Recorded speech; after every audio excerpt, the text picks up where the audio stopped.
Assalamualaikum warahmatullahi wabarakatuh. Alhamdulillah alamin. Wa bihi nasta'in. Wassalatu wassalamu ala asyrafil anbiya'i wal mursalin wa ala alihi wa sahbihi ajma'in. Rabbi shrah li sadri wa yassir li amri wahlul 'uqdatam min lisani yafqahu qawli. Subhanaka la ilma lana illa ma 'allamtana innaka antal alimul hakim. La haula wa la quwwata illa billahil azim. Allahumma 'allimna ma yanfa'una wanfa'na bima 'allamtana wa zidna 'ilma. Muslimin para jemaah mata Allah Subhanahu wa taala, alhamdulillah bersama pagi ini, subuh ini insyaallah saya nak membacakan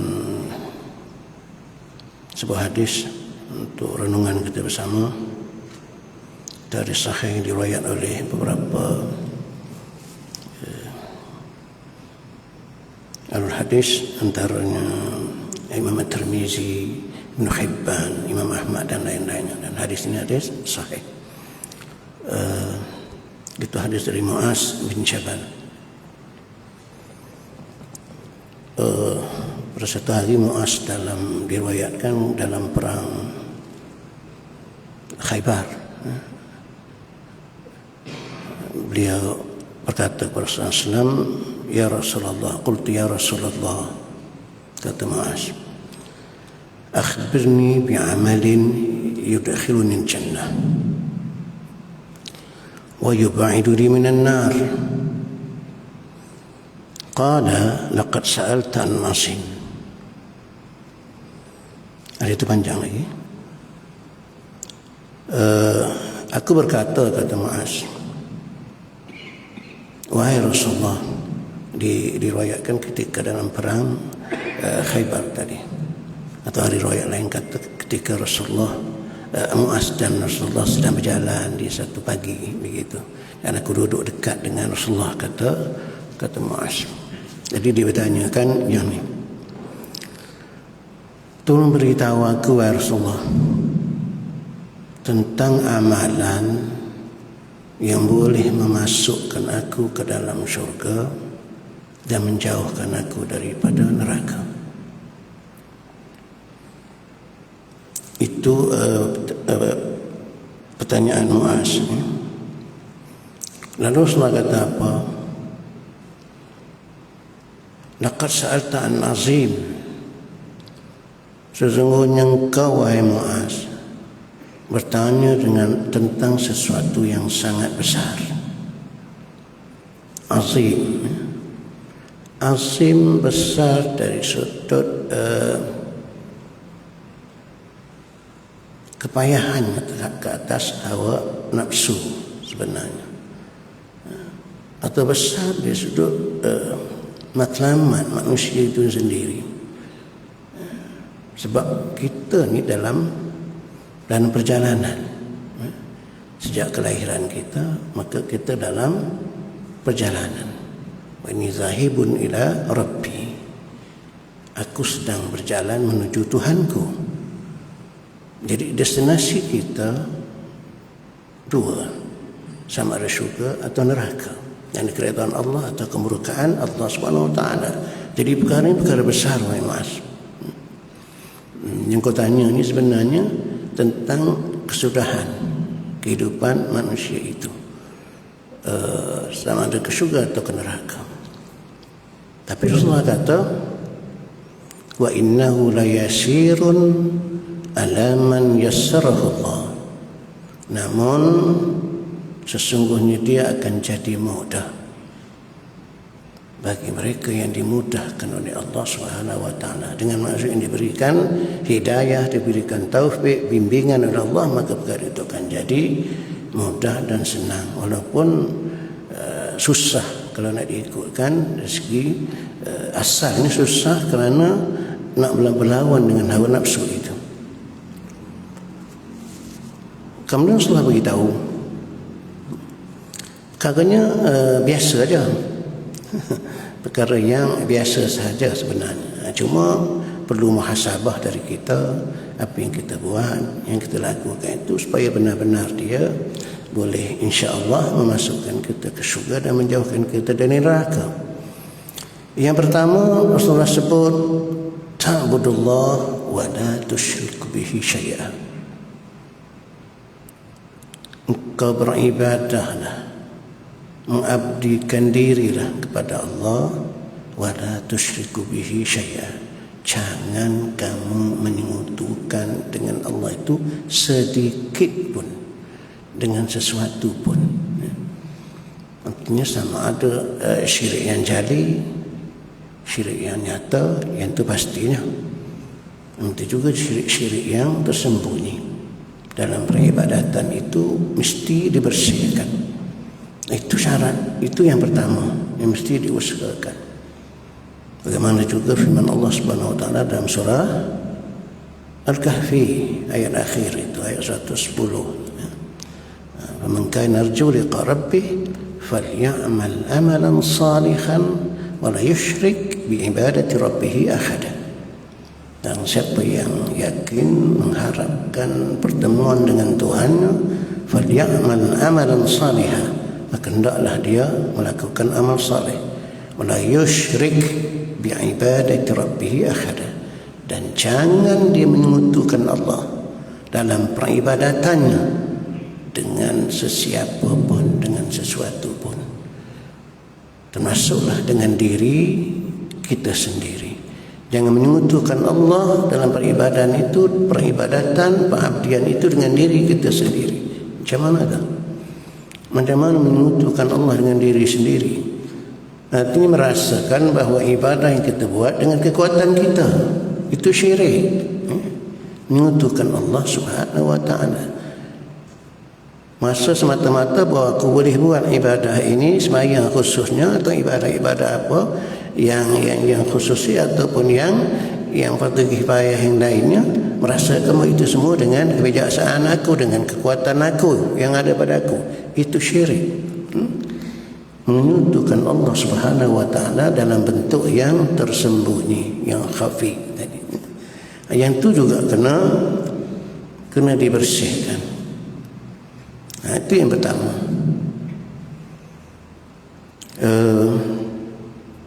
Kemudian Rasulullah meneruskan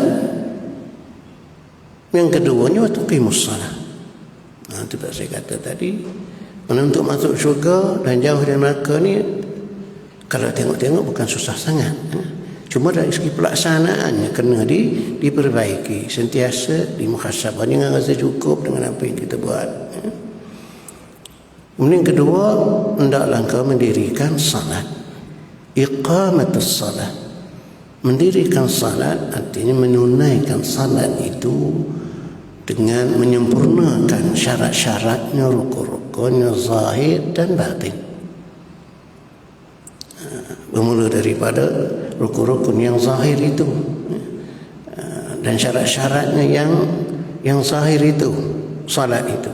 Kemudian dengan yang batin, arti mesti disempurnakan, mesti diperbaiki dari masa ke semasa. Jadi kalau itu saja nanti Rasulullah sebut, maknanya ini saja sudah membolehkan insya-Allah seseorang itu masuk ke dalam syurga insya-Allah. Ada hadis dalam Bukhari dan Muslim, hadis yang lebih kurang sama dengan apa ni. Itu dalam Bukhari sendiri menyebutkan. Nanti saya kita tengok hadis itu. Okey, seterusnya untuk zakat dan berikan zakat. Jadi Rasulullah hanya menyatakan rukun-rukun Islam itu saja. Kau nak masuk syurga, jauh dari neraka, buat yang ni. Yang pertama tadi, yang tu. Jangan menyekutukan Allah sedikit pun. Yang tu yang payah tu. Itu sebab tadi kata segi pelaksanaan susah. Bendanya mudah saja, tapi untuk melaksanakannya sedikit sukar. Kerana kita sering sedar tak tersedar menyekutukan Allah dengan diri kita sendiri, dengan usaha, dengan apa yang kita rancang dan sebagainya. Kita rasa bahwa itulah yang yang seolah-olah yang menentu atau menjadikan sesuatu. Itu adalah syirik khafi. Okey. Wa tu'ti zakat, dan keluarkan zakat, berikan zakat apabila cukup syarat-syaratnya, nisabnya, haul dan sebagainya, itu keluarkan zakat. Kerana zakat itu hakikatnya adalah harta orang yang ada pada kita, hak orang. Zakat yang hak orang yang ada pada kita. Jadi kalau kita tak keluar zakat, kita makan, artinya kita makan harta orang. Itu kena diberikan. Kemudian waktu sumur Ramadan, dan puasa Ramadan. InsyaAllah dalam kurang 2 bulan lagi. Ini dah masuk Rajab. Tapi lebih bukan begitulah. Akan masuk Ramadan. Jadi engkau puasa Ramadan, begitu juga puasa Ramadan pun mesti dimuhasabah, dinilai balik puasa yang kita lakukan macam mana, mencapai matlamat atau tidak. Kalau tak mencapai matlamat, kenapa? Sedangkan puasa itu dijanjikan oleh Allah Subhanahu Wa Taala dengan berbagai-bagai janji, kesan. Mereka yang melaksanakan puasa itu akan bertambah ketakwaan yang bagian-bagian. Jadi kita bagaimana? Jadi perlu dimuhasabah yang tu. Sebab apabila suatu ibadah yang disebut, yang dinyatakan hikmah, matlamatnya, tapi kita tak tercapai, matlamat itu tak dapat, itu adalah isyarat bahawa ibadah yang kita buat ada sesuatu yang tak kena. Mustahil Allah Subhanahu Wa Taala yang menyatakan bahawa misalnya salat, inna salata tanha 'anil fahsya'i wal munkar, kutiba alaikumus syiyam kama kutiba 'alal ladzina min qablikum la'allakum tattaqun, difardu pada kamu berpuasa sebagaimana difardu pada umat sebelum kamu supaya kamu bertakwa pada Allah. Mustahil Allah berdusta. Jadi kalau berpuasa tapi ketakwaan tidak meningkat dari tahun ke tahun, yang salah kita dalam pelaksanaan Ramadan itu. Itu yang kena dimuhasabah. Dan itu apa yang dinyatakan oleh Allah Subhanahu Wa Taala. Jadi wa tasum Ramadan wa tahujjul bait. Kemudian mengerjakan haji. Cukup syaratnya, ada kemampuan, ada istita'ah untuk pergi mengerjakan haji, maka kerjakanlah haji itu. Dalam hadis Bukhari dan Muslim, ada yang muttafaq alaih, disebutkan dalam hadis Bukhari, seorang Badui datang jumpa Rasulullah SAW, bertanya benda yang sama sebagaimana yang Muaz tanya itu. Itu diriwayat oleh Bukhari sini. Ya Rasulullah, dullani ala amalin iza amiltuhu dakhaltu jannah. Macam tu je. Muaz dia lebih anak sikit. Dia kata, wahai Rasulullah, tunjuk kepada aku tentang amalan yang kalau aku buat, aku boleh masuk syurga. Dia direct jadi apa ni? Dia Badui. Lalu Rasulullah sebut yang tadi juga, ta'budullaha la tusyriku bihi syai'an. Qala ta'budullaha la tusyriku bihi syai'an. Engkau mengabdi dirilah kepada Allah, beribadahlah kepada Allah, dan jangan menyekutukan dengannya sesuatu apapun. Itu payah tu sebenarnya. Kalau dikaji-kaji, hikam antaranya adalah untuk membersihkan kita daripada itulah, daripada syirik-syirik yang tersembunyi itu. Kita hikam yang kita belajar tu, antaranya untuk membersihkan hati kita dari sebarang bentuk syirik itu. Kemudian Rasulullah sebut sebagaimana sebutkan tadi, wa tuqimus salat wa tu'tiz zakah al-mafruḍah. Ada disebut tu al-mafruḍah dalam hadis Bukhari, iaitu berikan zakat yang fardu. Kemudian ada sumur Ramadan, dan tidak ada tahajud bait. Allah Subhanahu Wa Taala alam.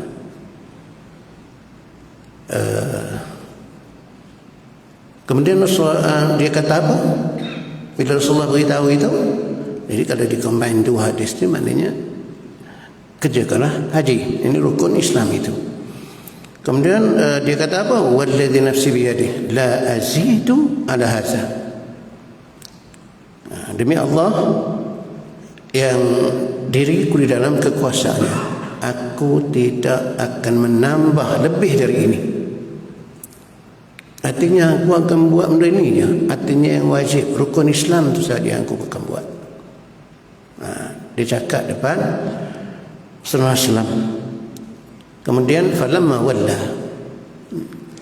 apabila dia pergi, Badui ini pergi meninggalkan Rasulullah, qala Nabi, lalu Nabi bersabda, man sarrahu an yanzura ila rajulin min ahli al-jannah falyanzur ila hadza, muttafaqun alaih.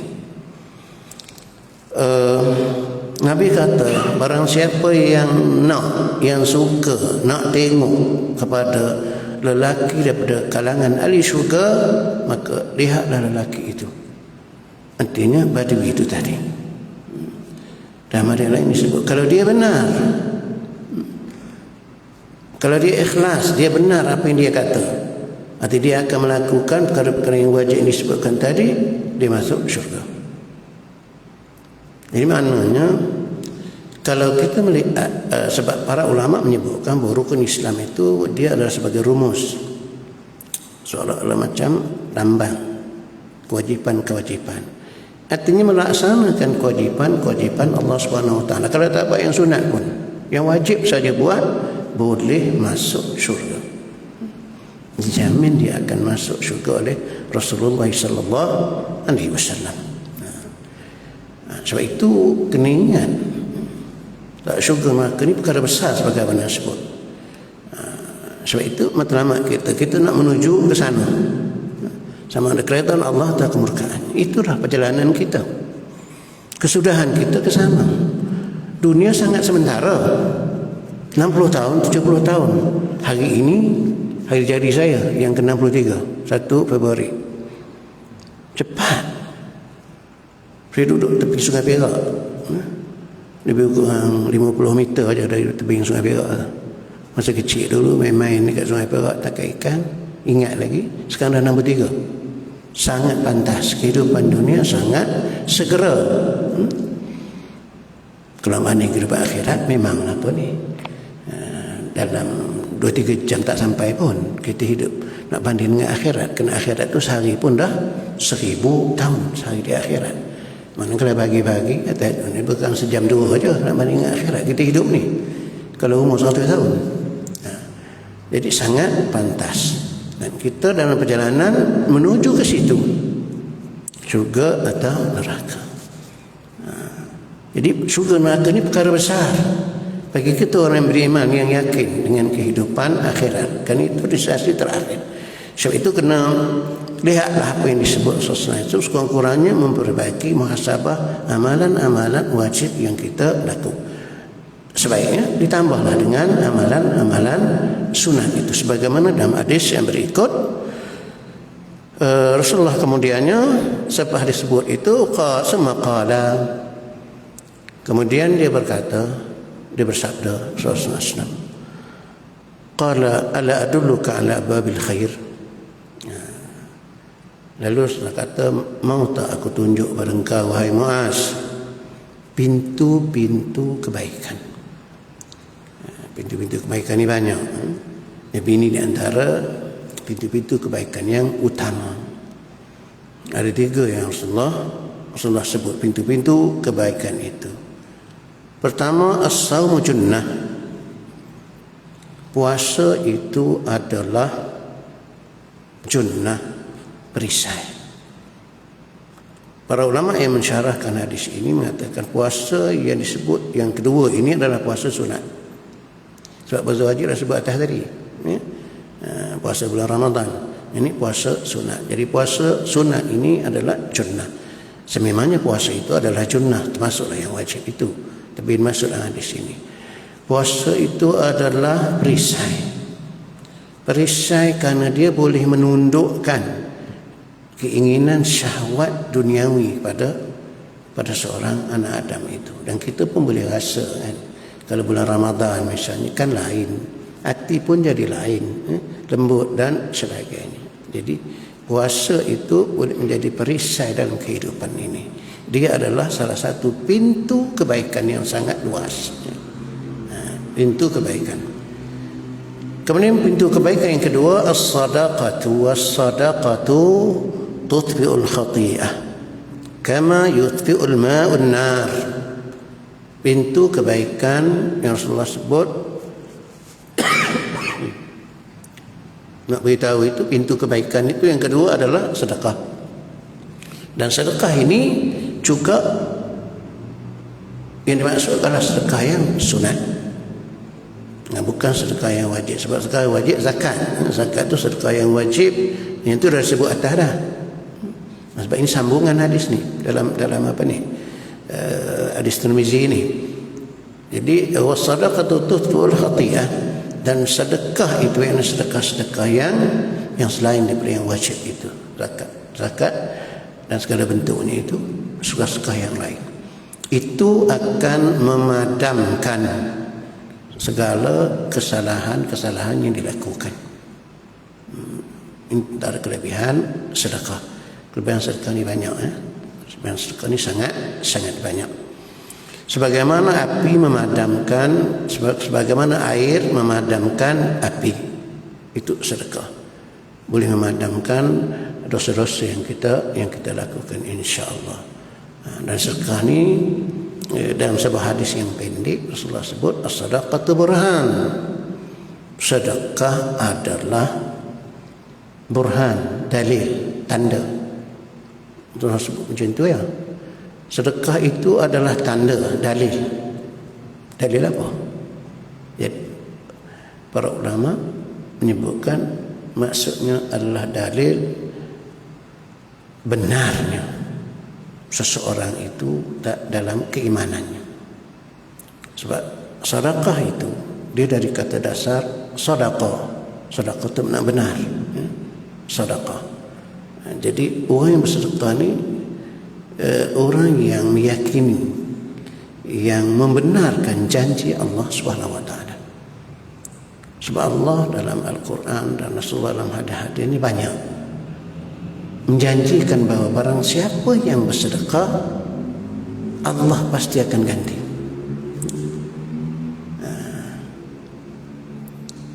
Satu hadis kursi, setelah kata anfik, Allah menyebutkan anfik, ya bani Adam anfik, unfik alaik. Hadis sahih, hadis kursi menyebutkan, wahai anak Adam, belanjakanlah harta bendamu. Ini perkara-perkara yang kusuruh, unfik alaik, aku akan belanja kamu. Aku akan belanja kamu, kata Allah SWT. Aku akan ganti. Itu banyak sedekah subuh yang dibuat itu sebenarnya ada hadisnya. Ada hadis yang sahih menyebutkan bahawa setiap pagi ada dua malaikat yang turun. Itu hadis tu. Dua malaikat yang turun, kerja dia apa? Mendoakan. Allahumma, wahai Allah, berilah kepada mereka yang membelanjakan hartanya pada hari ini, pagi ini, ganti. Dan wahai Allah, engkau jadikanlah orang yang kedekut, yang tak nak melanjarkan hartanya, kesusahan, kepayaan. Itu juga hadis sahih. Itu tentang kelebihan sedekah ini. Dan sedekah ini sangat banyak kelebihan dia. Dan antara amalan yang akan diminta oleh orang yang mati untuk balik dunia, untuk dia nak buat adalah sedekah. Sedekah yang dia nak buat, dia minta Allah balikkan ke dunia, beri dia masa, sebab dia nak bersedekah apa yang dia ada. Itu juga adalah isyarat tentang kelebihan sedekah. Jadi Rasulullah sebut itu adalah pintu kebaikan, antara pintu kebaikan as-sadaqah.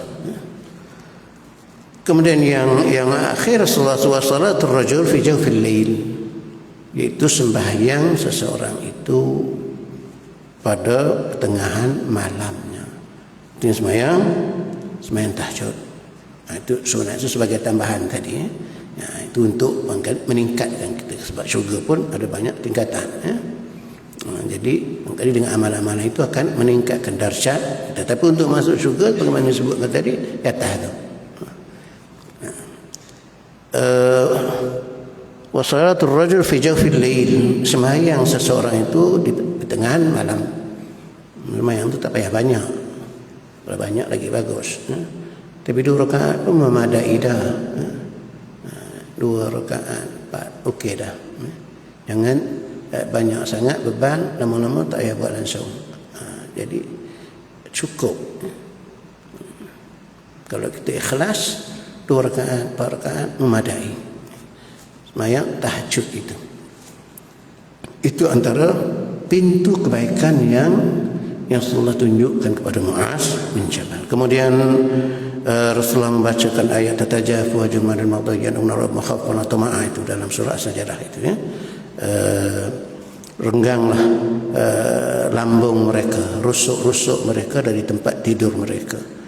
Mereka berdoa pada Allah Subhanahu wa taala dalam keadaan harap dan takut pada Allah Subhanahu wa taala, itu menyifatkan hamba-hambanya yang bertakwa itu. Mereka yang bangun pada malam hari ketika manusia sedang tidur. Itu pintu kebaikan yang ketiga yang Rasulullah sebutkan.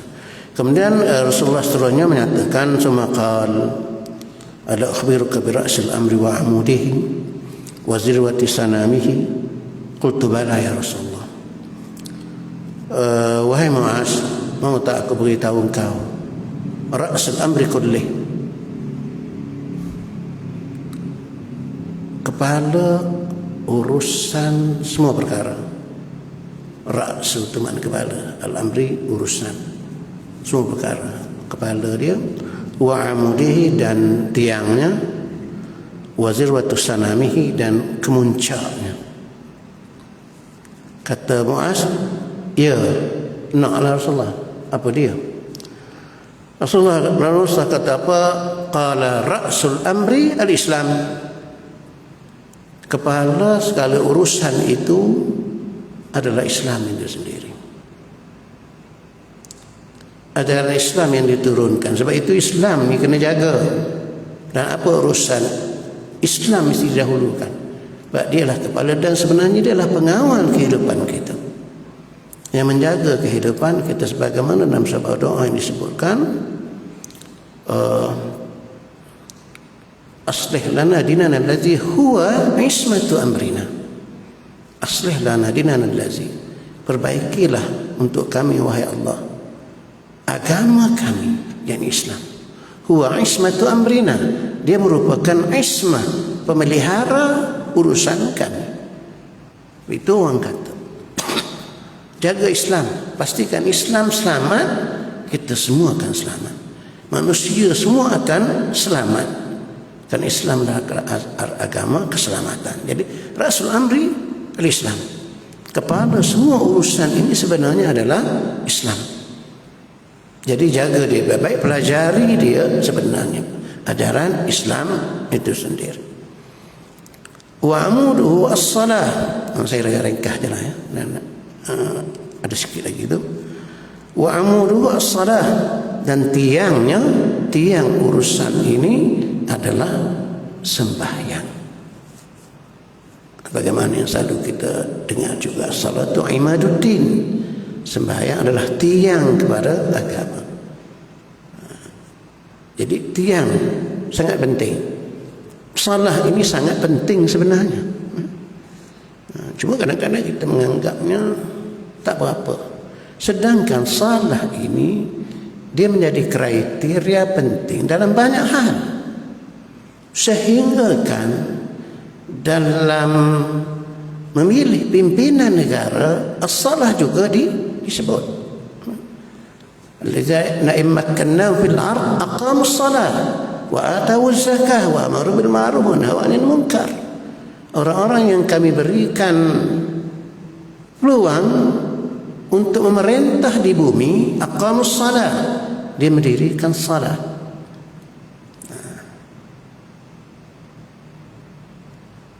Allahumma salli ala sayyidina Muhammad.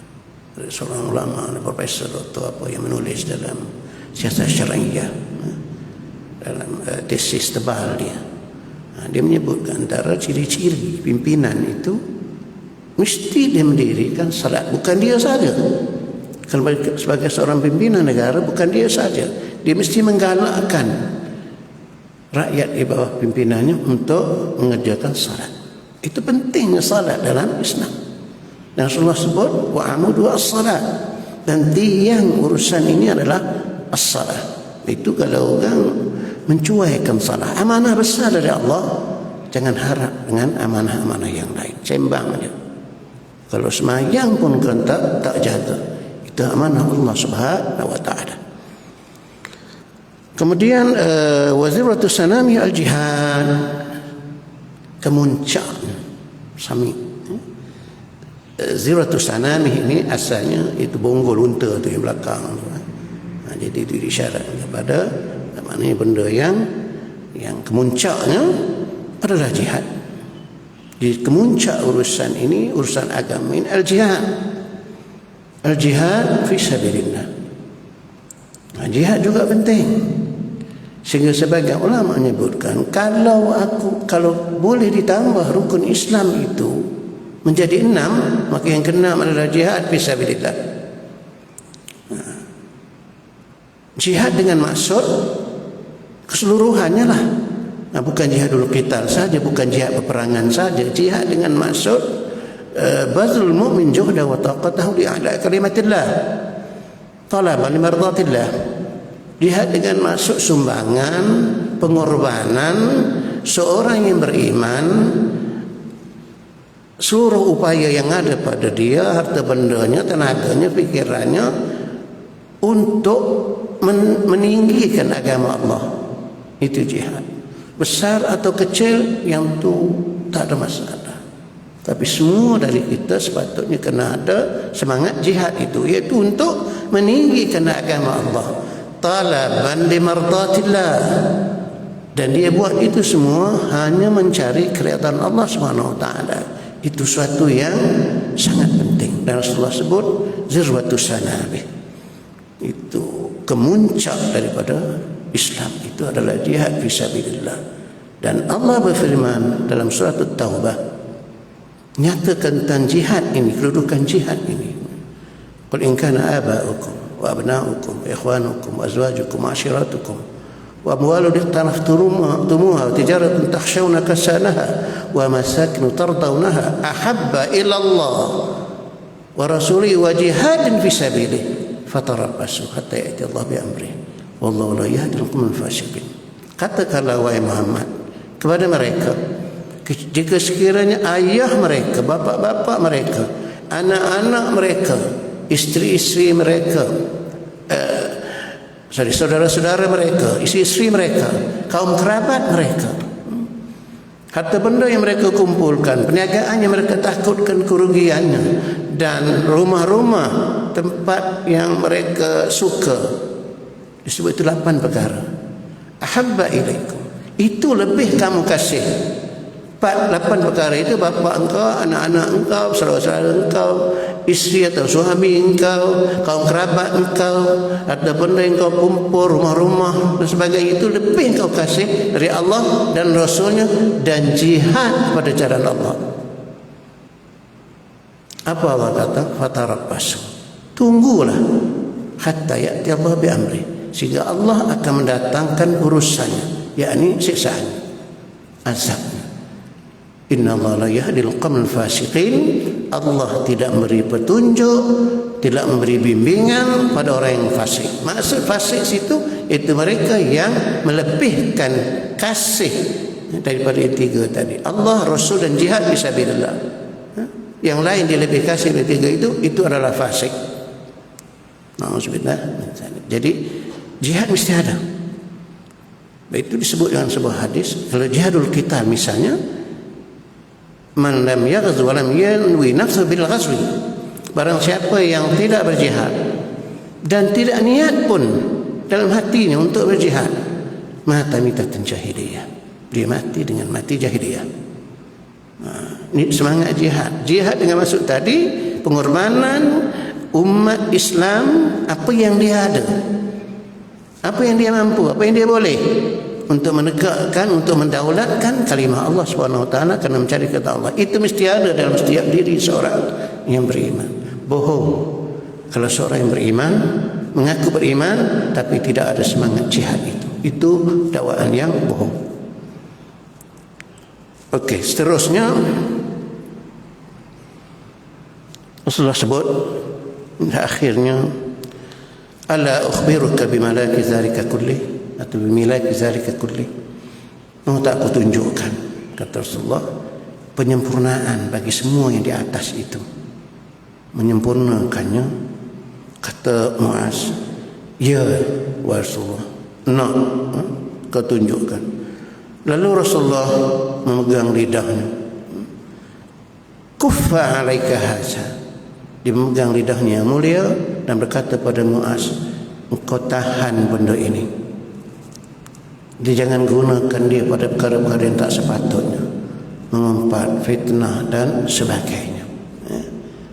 Benda ini kau tahan. Faqtiha Nabi Allah, dan Muaz berkata, wahai Nabi Allah, wa inna lama akhazuna lima natakallam bih. Wahai Nabi Allah, apakah kita akan disiksa oleh Allah dengan sebab apa yang kita cakap?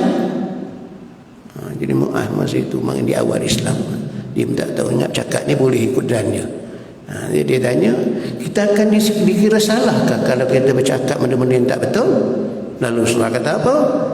Saqilatka ummuk ya Muaz, wa hal yakbun nasa ala nari ala nar ala wujuhihim wa ala manakhirihim illa hasaidu alsinatihim. Wahai Muaz, saqilatka ummuk, itu satu ungkapan yang menunjukkan apa ni, mata kita pada apa yang dia cakap.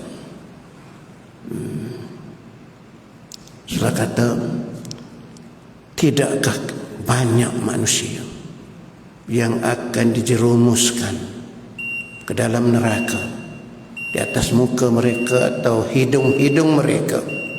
Itu menunjukkan kehinaan. Illa hasaidu alsinatihim, melainkan hasil dari tuaian lidah mereka. Arti lidah ni boleh menyebabkan manusia masuk ke neraka. Kata Allah bersan, akhirnya dipegang lidah dia, cakap, tahan yang ni, jangan bercakap benda-benda yang haram dan sebagainya, fitnah dan sebagainya, maka insya-Allah kamu akan masuk ke syurga. Hadis ini sebagaimana disebutkan tadi, hadis yang hasan sahih dalam berbagai riwayat. Ibn Hibban mengatakan hadis ini sahih. Jadi mudah-mudahan kita diberikan kekuatan, taufik, hidayah oleh Allah Subhanahu wa taala, mempermudahkan kepada kita sebagaimana yang disebutkan di awal hadis ini. Wa inna la yashkurun ana ma yasarallah, yasarallah. Sungguh jadi mudah jika sekiranya Allah memudahkannya.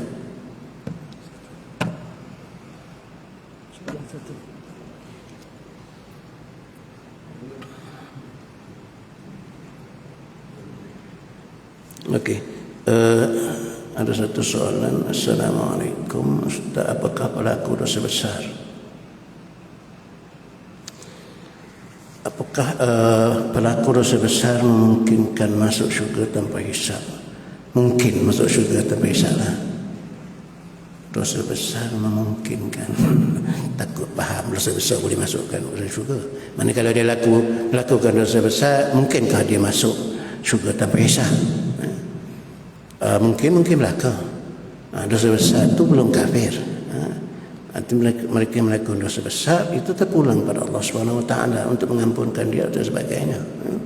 Banyak saja ada hadis yang disebutkan, antara hadis yang paling hadis bitaqah, tentang Allah mengampunkan seorang lelaki yang disebut hadis bitaqah. Hadis bitaqah ni bitaqatul malakat tu.